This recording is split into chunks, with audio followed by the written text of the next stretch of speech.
Newfoundland Retro News Stories.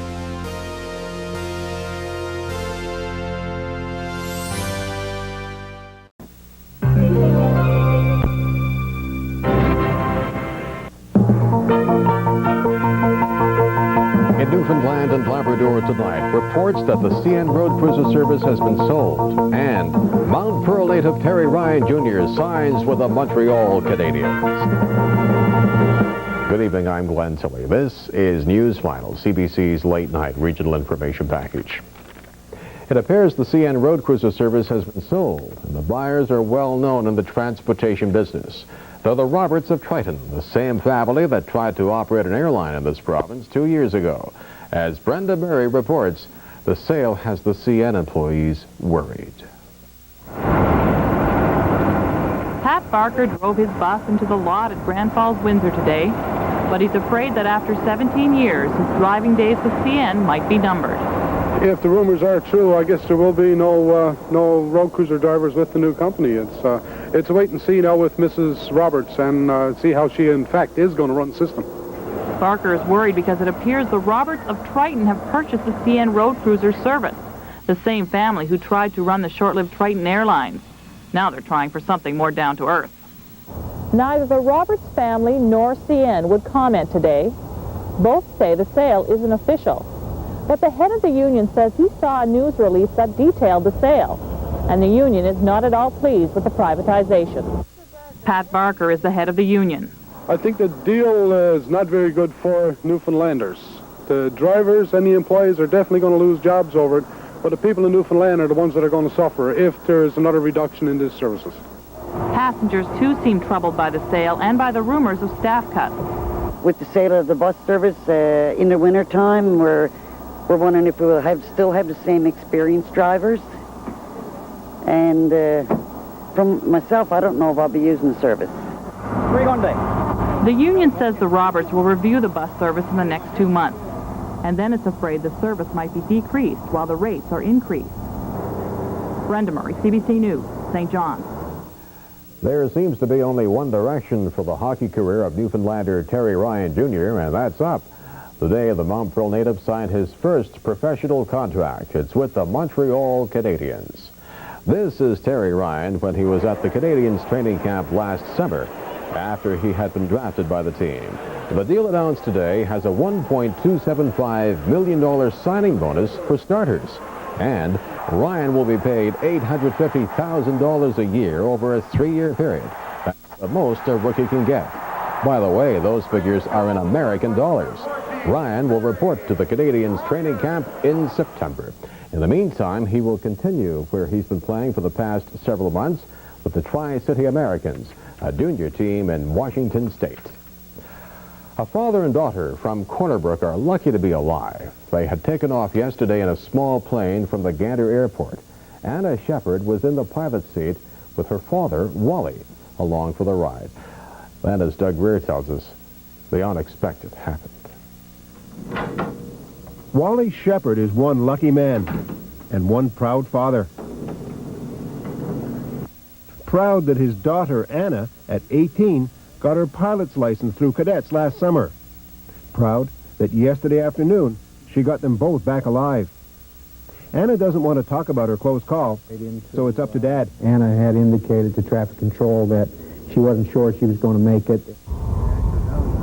Anna was flying this plane, just trying to get another hour's flying time under her belt. Dad was with her for the very first time. They were over Lewisport when the problem started. Anna noticed that she wasn't getting the power out of the engine that she should have been. So they did get back to within a mile of the airport. So she kind of went to the tower and said, we aren't going to make it. We're going to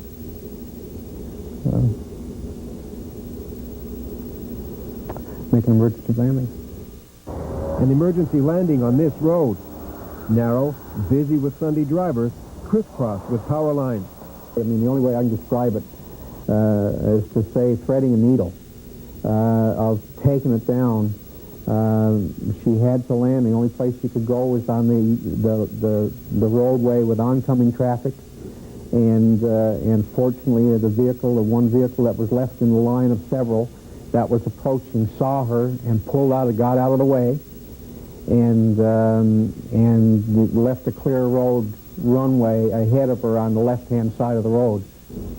And fortunately, good luck or God or something was on our side, and with her skill, she got us on the ground with not much damage.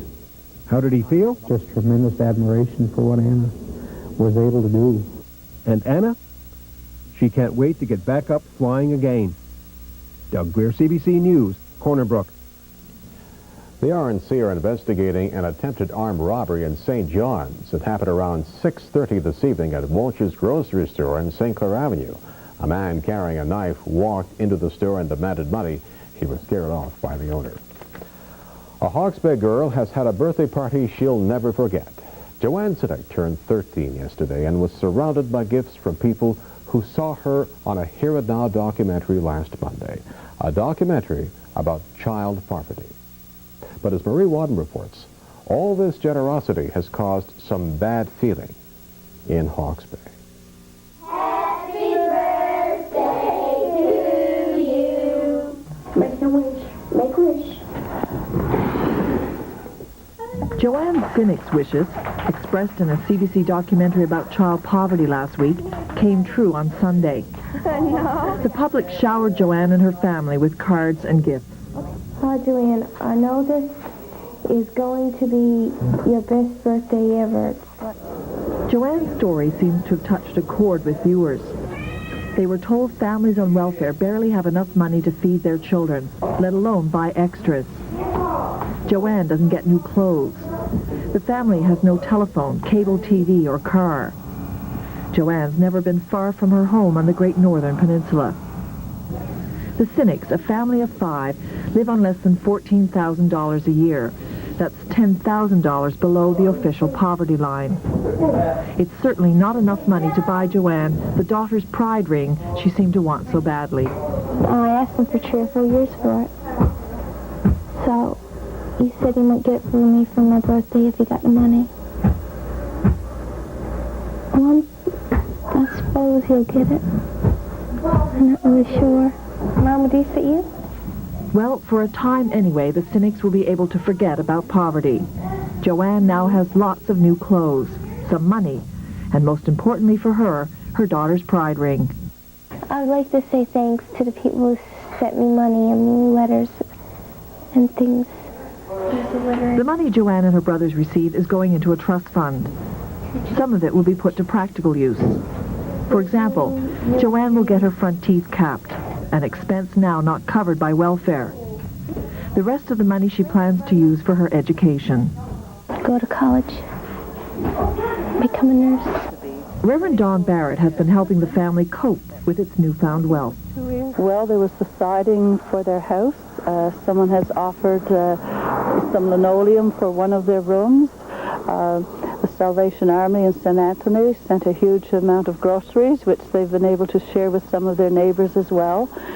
And there's 10 boxes of clothing has arrived so far, and I understand there will be a lot more coming from all parts of the province. But Barrett says there are some bad feelings among other families on welfare in Hawke's Bay. There are more than 24 poor families in the town. Some live in this old motel unit. He's no more to get stuff than what we is. That's the way I find it.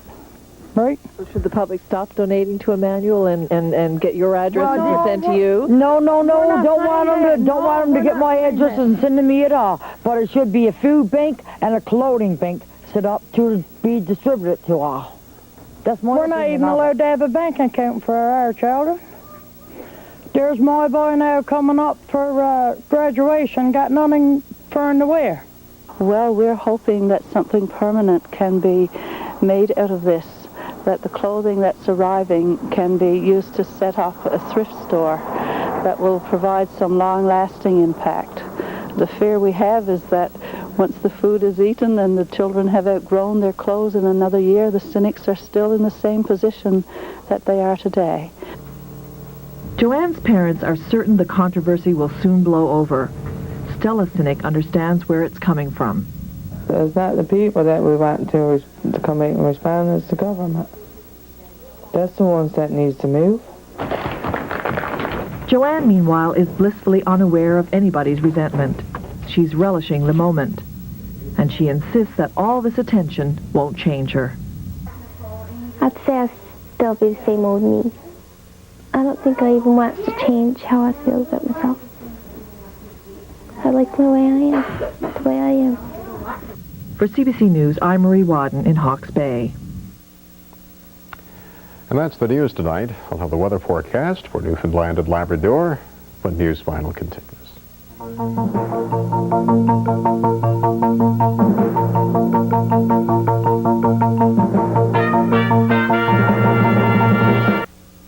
Welcome back to News Final. Time now for the weather segment. Well, most of the province will see some sunshine tomorrow. Many others, especially in Labrador, will see more sunshine on Wednesday. However, the Avalon, I'm afraid, will not be adorned with that sunshine, just mainly cloudy for the Avalon Peninsula and the St. John's area. But the rest of the province is looking at least some portion of the day with some sunshine. We'll show you all those details after we look at the current conditions across Newfoundland and Labrador tonight. Generally clear in many places across Newfoundland and Labrador this evening. Some cloud flurries are showing up in Happy Valley Goose Bay tonight, and there's some fog in St. John, certainly not unusual for the capital city, and but generally it is clear in central areas of the island and in western Labrador tonight. Here's your local forecast.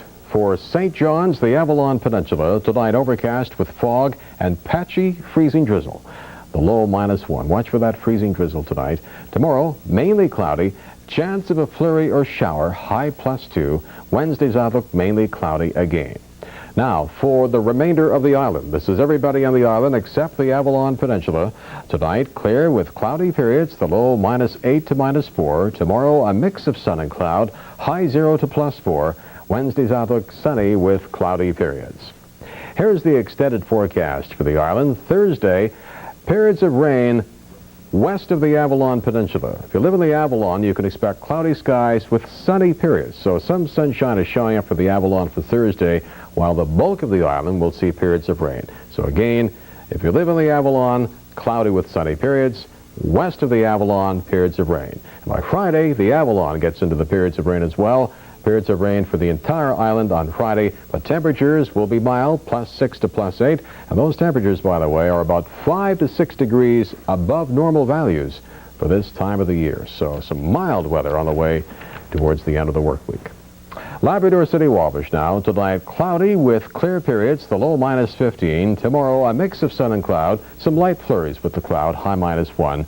Wednesday's outlook, a mix of sun and cloud again.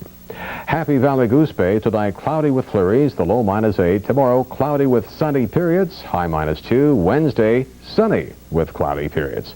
Churchill Falls, tonight cloudy with flurries, the low -12. Tomorrow, mainly cloudy, chance of a flurry, high -4. Wednesday's outlook, sunny with cloudy periods. For Nain to Hopedale, Post Bill to Cartwright, tonight cloudy with flurries, the low -10. Tomorrow, cloudy with sunny periods, high -4. Wednesday is even better, sunny with cloudy periods. For Bateau to Lanceau-Claire, tonight mainly cloudy, the low -8. Tomorrow, cloudy with sunny periods, high -2, but Wednesday again, even better, more sunshine, sunny with cloudy periods. Here's the extended forecast for Labrador. Watch out on Thursday and Friday. Winter is not done with Labrador yet. Thursday, periods of snow. Friday, periods of snow with a high temperature each day, 0. Similar conditions in Labrador City Wabash as well. Thursday, snow in western Labrador, high -1. Friday, occasional snow and a high of -3 in western Labrador. And that's the weather information for Newfoundland and Labrador. Coming up on News Final, the first of a two-part series on the federal by-election campaigns in this province. Tonight, we'll look at the western Newfoundland constituency of Humber, St. Barb, Baybert.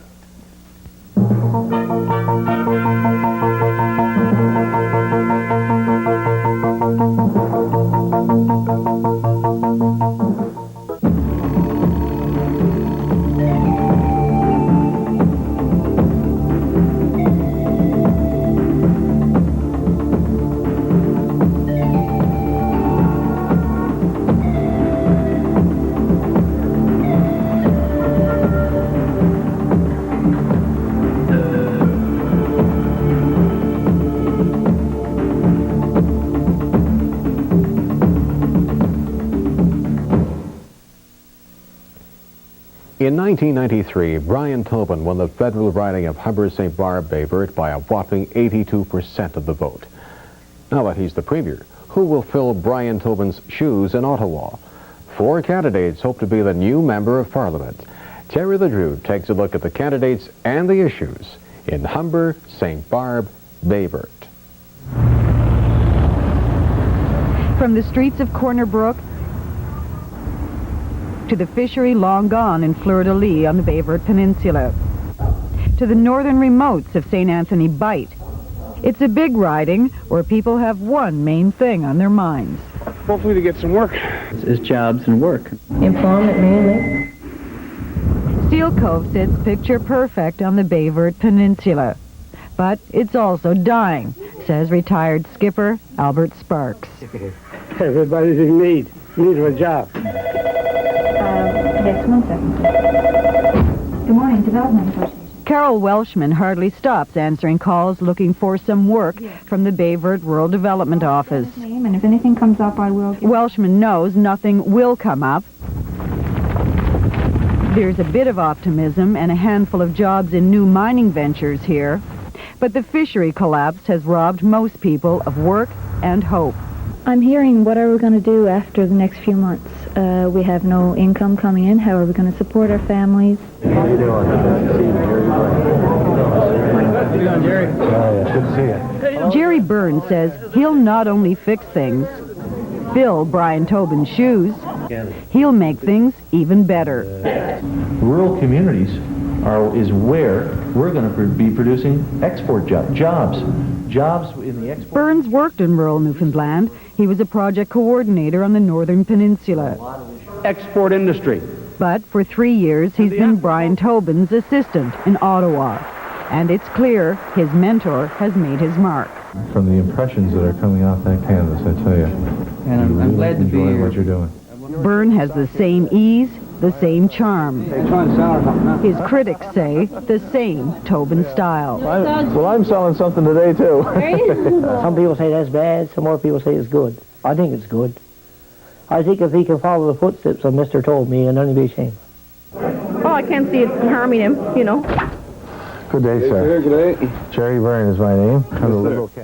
There has to be similarities between the two of us and the jobs that we tried to do. Okay. I learned a lot working in Ottawa. There's no question about it, and I'm going to use all that experience. But it's going to be Jerry Byrne and his stamp on this job. This riding swung Liberal to Tory only once since 1949, but it remained a PC stronghold for 10 years, thanks to Jack Marshall's personal popularity. I'll get 360s of these, watch. Now it's the popularity of a personality the Tories are banking on to score. Danny Kane's radio morning job is his claim to fame. Is that enough? Or what else would you bring to this job? No, I think it is, really. I'm a simple man with a simple plan. Just to take the concerns of the people of this great district, Ottawa, that's all. Let them be heard. That's what I'm here for. The old days, you had a pig, a punt, and a potato patch. You had her made. Good day, madam. How are you? Danny Kane is my name. Kane's style leaves little time for debate. Will you be getting out to vote on March 25th, do you think? I guess so. I appreciate your vote, my darling. I'm running for the PCs. You'd like to have a badge or poster? Good girl. All right, have a good day. All right, see you later. Straight across? But here in Bird Cove, he's got his fans. Good to see you. Good for you. You want to take a poster with some badges? My vote too, buddy. Thank you, sir, very kindly. And up in St. Anthony, disillusioned and out-of-work Liberal Wayne Taylor is also a convert. Always a Liberal. But, like I said, he didn't do nothing for us, so hopefully Danny's going to change that. Don't be putting down the other candidates. That's not the kind of campaign we're taking here, right? In her cramped headquarters in Corner Brook, New Democrat Colleen Dingwall Corbin is Grace under fire. I didn't come in this race to win, and realistically, it will take a miracle. An NDP miracle has happened here before, twice. The riding took a left turn under Fons Fowler. But there's little sign of that idealistic fervor today. You look like in your heart you're an NDP person, right? I never know who I'm going to vote for. Yeah. I'll be honest about it. Colleen Dingwall Corbin. You can have a look at that fruit today. Very good then. Let us know. You keep more guys. As usual, the NDP has its young, stalwart support, but little money. Something Dingwall Corbin knows only too well. Despite a sociology degree, she and her family are on welfare.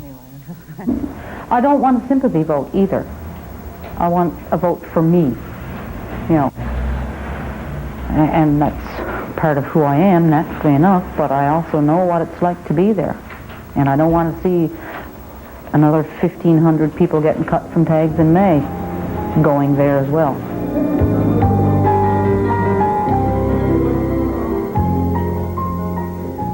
You won't find any welfare rolls here. It's a $35 a plate business dinner in Corner Brook. Preston Manning's in town to put a new choice on the political menu. Any suggestions that we're either anti-East or anti-fish or anti-Quebec or anti-immigrant or anti-union or whatever it is are not correct. And we're in Preston Manning and with the Reform Party of Canada. Manning sees this riding and his candidate, Dion Hancock, as the means of ousting the Bloc Québécois and becoming the official opposition. It's a national issue that's touched a local nerve. I think that's the major topic right now. Is that right? And a lot of people are against separatism, and so that would mean that we would be against the Bloc Québécois. So the natural choice would be the Reform Party for official opposition. Some doubt this riding could ever embrace a right-wing party. Doubt this novice could get elected. Well, I'm not a politician. That's first and foremost. But there's no doubt reform isn't going unnoticed. These reform watchers are liberals taking notes. The PCs are busy taking swipes. Well, that's the phony Preston Manning line, and I've rarely seen such phoniness in my life. And some voters are already swayed. Because I like his policies. I like his changes. And it's time for it. What more of a message can we send to Ottawa than sending a Reform MP, right, to replace the former Minister of Fisheries? Dion Hancock couldn't be more optimistic. Have a nice day. We appreciate this opportunity. Okay, bye-bye. We are one of the front runners, and I make no bones about that. We are a threat right now to the establishment. But the biggest threat to all candidates March 25th might just turn out to be apathy. Simple election overload. And getting voters like Andy Dempsey to a ballot box might be a challenge. What a waste of money. What a goddamn waste of money. Terry LeDrew, CBC News, and the riding of Humber, St. Barb, Bay Verte. Finally tonight, please get in touch with us if you have a comment on tonight's broadcast. We're available 24 hours a day. Monday, March 18th, and so ends the day in Newfoundland and Labrador. For CBC News, Glenn Tilly. Thank you for being with us tonight. Good night, everyone.